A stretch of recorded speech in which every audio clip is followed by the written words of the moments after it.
গরমের সময় পরিধেয় কাপড়ের রঙের কারণে গরম লাগতে পারে, কিন্তু রং ছাড়াও আরও কিছু কারণে গরম বেশি অনুভূত হয়। সেটা শারীরিক, পরিবেশগত ও পোশাকের ধরনজনিত কারণও হতে পারে। চলুন ধাপে ধাপে জানার চেষ্টা করি।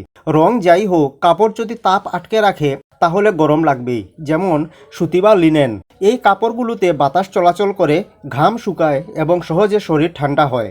পলিস্টার বা নাইলন কাপড়, এই কাপড়গুলো তাপ ও ঘাম আটকে রাখে এবং গরম বেশি লাগে।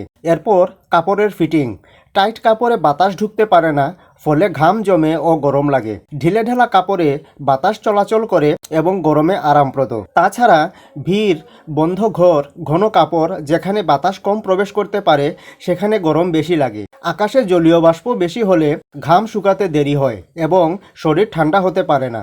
যাদের শরীর ভারী, বেশি শারীরিক পরিশ্রম করেন এবং জ্বর বা অসুস্থতা, তাদের শরীর বেশি তাপ উৎপন্ন করে।